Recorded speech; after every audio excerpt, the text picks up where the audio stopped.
Thanks for coming, Peter. So Leo Burnetts, Australia's 14th most innovative company. Can you tell us the recipe behind that success? Oh, thanks for having us. I think what's driven us in shifting our company is a lot of our clients' businesses that we represent are living in a different world right now where they're being constantly disrupted. And they're changing their entire business models to keep up with the change. Consumers are demanding stuff for far less, far quicker, more agile, and engagement. And so when you look at our model, which has been around for 81 years now, not much has changed. And so, which kind of forced us to think about our own business and how do we deal with our clients' changing business models. And we had to sort of look in and changing the way we work and changing the way we look at their business problems, because once upon a time, their business problems were very simple. But now with the competition that comes up, I look at a category that we work in, which is alcohol. And, if I go back 10 years ago, a product like Johnny Walker, its competitor was another Scotch whiskey. Today, its competitor isn't another alcohol product. It's actually Facebook and the mobile phone.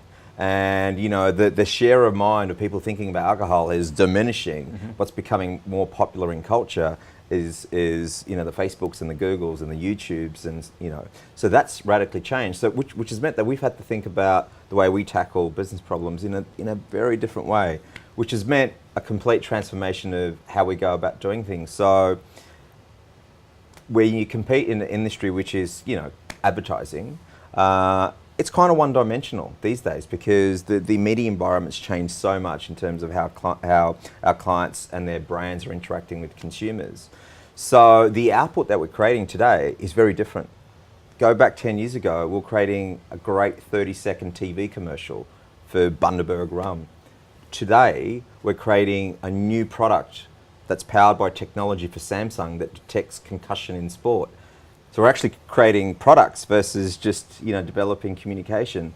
And I think the 14th ranking for us was testament to the past 18 months of changing our entire processes, bringing different minds into the company and solving for business problems in a very different way. And we're quite chuffed with that because no longer are we just competing with other advertising agencies. In the top 50 list from the AFR, we're competing with our clients. We're competing with the Qantas and Combanks of the world, and no longer just focused on our own industry. For us, it's an amazing accolade and great recognition. Fantastic. So innovation and creativity are often interlinked. How do you see the relationship between the two? Yeah, it's one of the reasons why we have ventured into innovation. The power of what we do, and the only thing, our most intrinsic asset is creativity. And what we've managed to find is that deploying creativity to unlock problems in very different ways. And if you look at the best innovations in the world, if you think about the greatest startups, whether it's a Facebook or an Uber, that's literally using creativity to solve a problem in society or a problem in community. And that's where it becomes really exciting. And, creativity used for solving for a problem that leads to a different way to use data in media, or using creativity to solve for a new product that consumers don't believe that they need right now, but then introduced to them like Uber, and all of a sudden becomes really relevant in their lives. That's what creativity does, and creativity has the power to change the course of a company, a brand, and also create a new brand that has never existed. If you look at the top 10 companies in net worth today, they weren't around 10 years ago. And I think that's the power of what creativity can do in new ways, and that's unleashing creativity to innovate. And I think it just makes what we do far more exciting. We've been around for 80 years, and creativity has been the reason why we created the Marlboro Man, for example, and that was back in, so 70 years ago. And now we're just using it for, to help connect our clients' businesses with consumers in new ways. And most of it's been driven with using technology. And so this technology that's around now, it's making creativity far more exciting because what wasn't possible 5 years ago now is. And it's amazing that you can create a vending machine, a Coke vending machine, a social media portal, and you can be in Sri Lanka and India, and then you could actually offer someone a free Coke even though you're in a different country by using technology. And that's how we're using creativity now to help brands connect with consumers and create these experiences in a completely different way than what it was 10, 15 years ago. Fabulous. So when it comes to brand and product creation, where do you see the line between the two? Yeah, great. I think today the embodiment of a brand in a consumer's mind is how it connects with that brand. And so that could be via product, it can be via service, or it can be via an experience that the brand gives them. So I think there is a blurring of lines, because brands traditionally have evolved themselves by creating new products. That's how they stay relevant, that's how they stay modern. If you think about Coca-Cola, one of the icons of the FMCG world, reinventing itself via new product development, whether it's a Diet Coke or whatever. It's staying relevant and it's keeping up with the changing needs that consumers want. We as a company, we've been around for 80 years, and what I find quite amazing is how an advertising agency is slowly starting to change the way it actually adds and creates value to our clients' business. So we are now partnering up with our clients and actually creating new products, which is creating a new experience for consumers. So I'll give you two examples. A technology example for Samsung.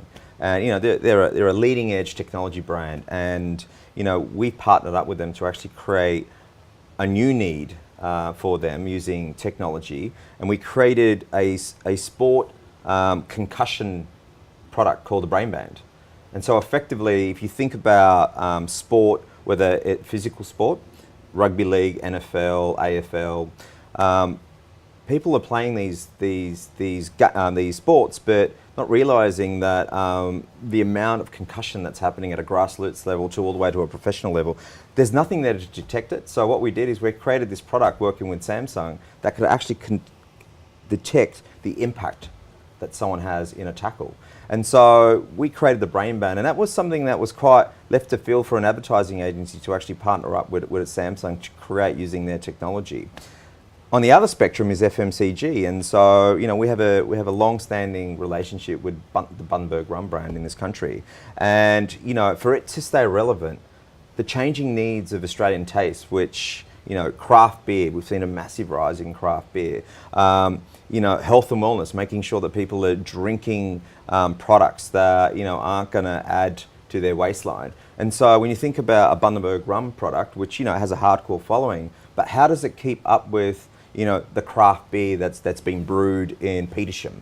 And so what we did is we found that we could create a product. We could actually bring back one of their biggest assets, which was the Bundy Bear, to redefine what that product does. And so what we did is we went into an exploration of creating a new liquid, a new offering, and a new occasion for the Bundaberg rum brand to be positioned. So we created a product called Lazy Bear. And that product over Christmas was the biggest selling ready-to-drink alcohol drink in the category, smashing Jack Daniels, which was market leader. And that changes our remit from just creating the advertising and booking the media to actually helping them grow in new ways and stay relevant with millennials who their tastes are constantly changing. So it's creating something that's far more exciting for us to stay relevant within their business and help their brands grow. And in this instance is by creating new products. With a traditional brand, how do you manage their perception of brand risk and moving into a new product development which they might think is risky, or if it failed, for example, their customers might hold them accountable to that? Yeah, I think that's a very good question. I think in today's world, especially in the business world, failure isn't a dirty word. And this is not the first product that we've created for Diageo, and I think consumers, what you're doing is you're actually trialing a lot of stuff with consumers, and some of it's going to stick and some of it isn't. Now that comes with a lot of commercial pressure, because there's so much pressure in investment in creating these products, and so for it not to work and for it to be deemed a failure, traditionally that would be something that a company would look at the risks and not do it. But today they don't have a choice, because their competitors aren't just alcohol brands. You know, it's events that people are going to. It's new food establishments that are being created, wines that are reinventing themselves. So I don't think a business has a choice now. And it's about how does a business create more value in a consumer's life. And if that's by creating, you know, a new product that's going to help them, fantastic. You know, I look at brands like Under Armour, for example. You know, they enter a market, and they've been around for 20 years, but, you know, if you look at their success, people would think they're an overnight success, but they've been around for 20 years. Nike, one of the biggest brands in the world, and you think they're untouchable. But Under Armour have found a way to create new value via technology and created, you know, a health ecosystem for consumers. They have 150 million people on their database that they talk to daily. So these are daily. This is a database that I can communicate with a consumer and have that exposure. No amount of advertising could get you that reach and that one-on-one conversation. So they are redefining themselves by creating value for a consumer. Because if I can help you with your health and help you get fitter or whatever your health goals are, and that's a brand that's relevant. So the day that I need new shoes, guess what? I think I might buy Under Armour and not buy Nike. So, you know, they're building different relationships. And I think in this day and age, you don't have a choice. If you don't disrupt and if you don't create something, you will be the disrupted. And we've seen legacy brands that are just failing and because of their willingness not to try. And the other thing is incrementalism.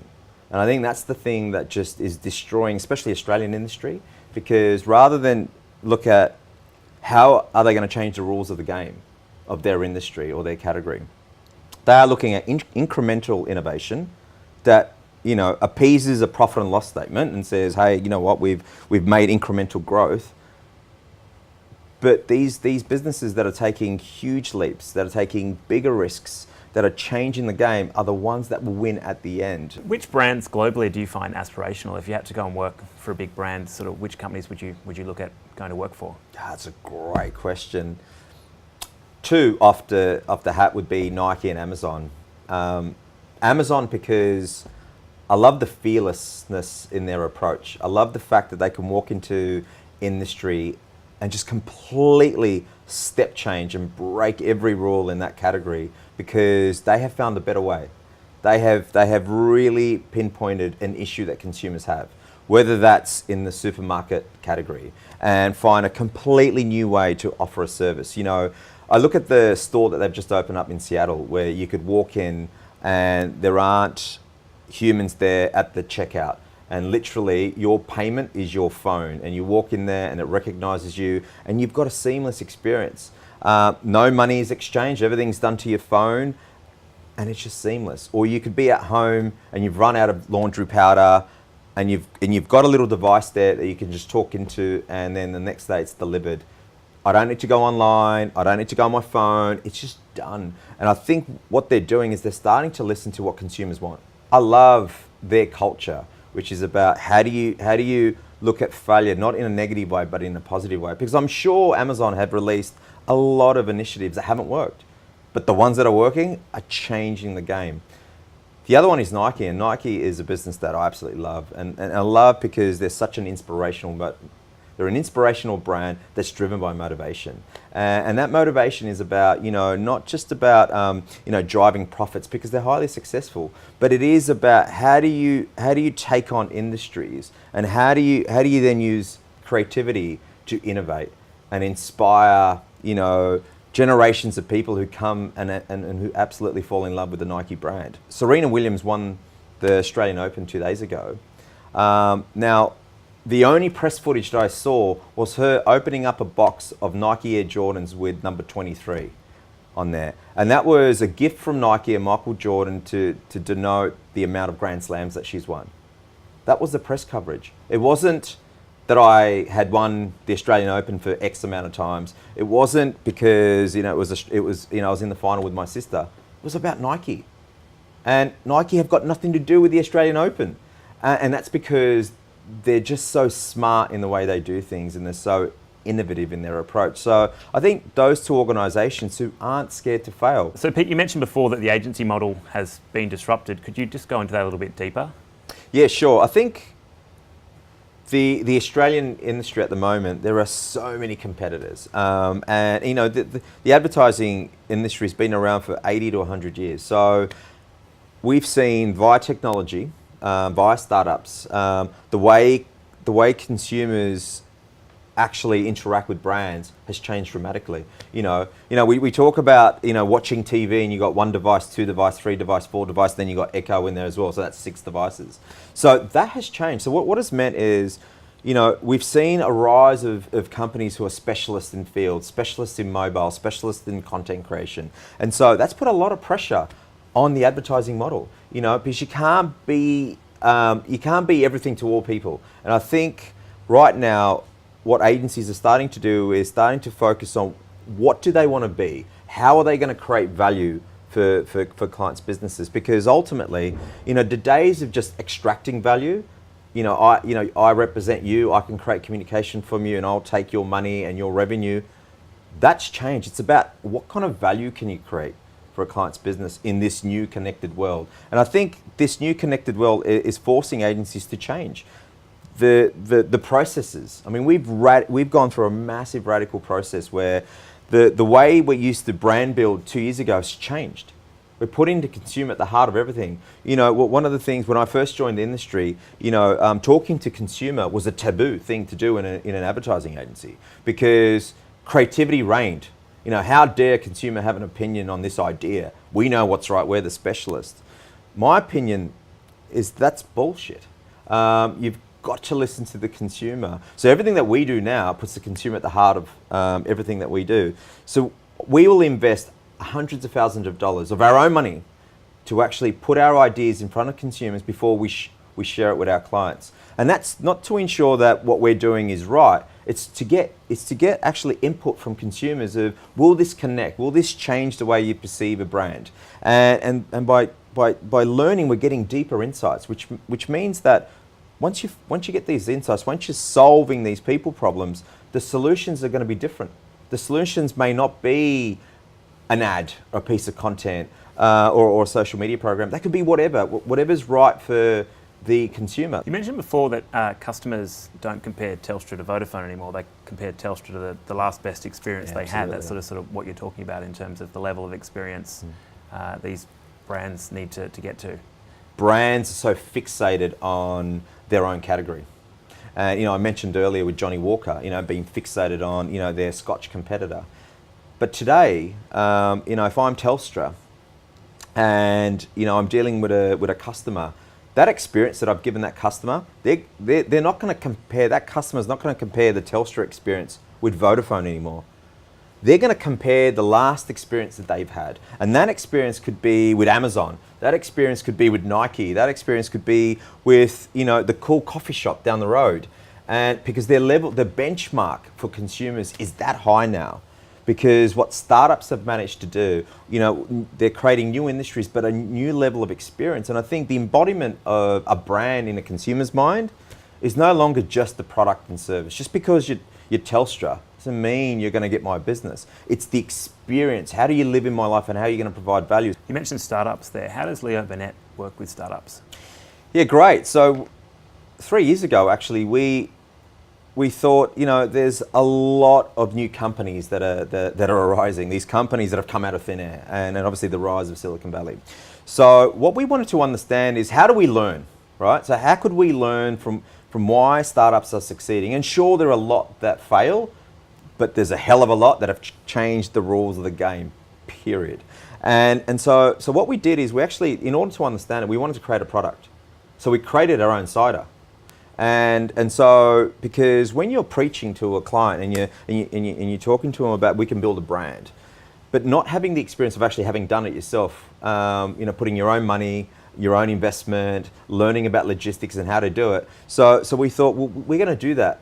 Now, the reason why we did it is 80 years ago, when Leo Burnett founded our company, he opened Leo Burnett during the Great Depression. And he, as a gesture of positivity, he put a bowl of apples in reception. And, it was a 4-people operation at that point. So we took the apples, and it's inherent in our company because there are 96 offices around the world, and every office has a bowl of apples at reception. So we took that as a way of launching or creating a cider because of the Apple connection. But what we wanted to do was all the proceeds of the sale of the cider would go into helping a startup. And so we put out a challenge, and that challenge was we would pick 5 startup companies in Australia, and we would help them launch their business in any which way. If they needed help with marketing, we would offer them $150,000 worth of free consulting advice. If they needed help with their design, we could do that. If they needed an advertising program, we would do that. And so we went on this journey, and we literally had these startups who would submit their ideas and come in and pitch. And what I found fascinating was the amount of talent that this country had, the amount of ideas, and so many amazing product ideas or company or brand ideas, but they were struggling to get investment. And so what we could do was help them with their pitch and also help them with their marketing collateral. And it was amazing that we could learn from these guys. And I think the biggest learning for us, which actually changed the course of how we've run our company in the last 2 years, and that's our obsession with consumer first. What we found was, these were 1-2 people operations who were so obsessed about the consumer, so obsessed about solving a problem in society, and that's where they thought they had a competitive advantage against, a big corporation.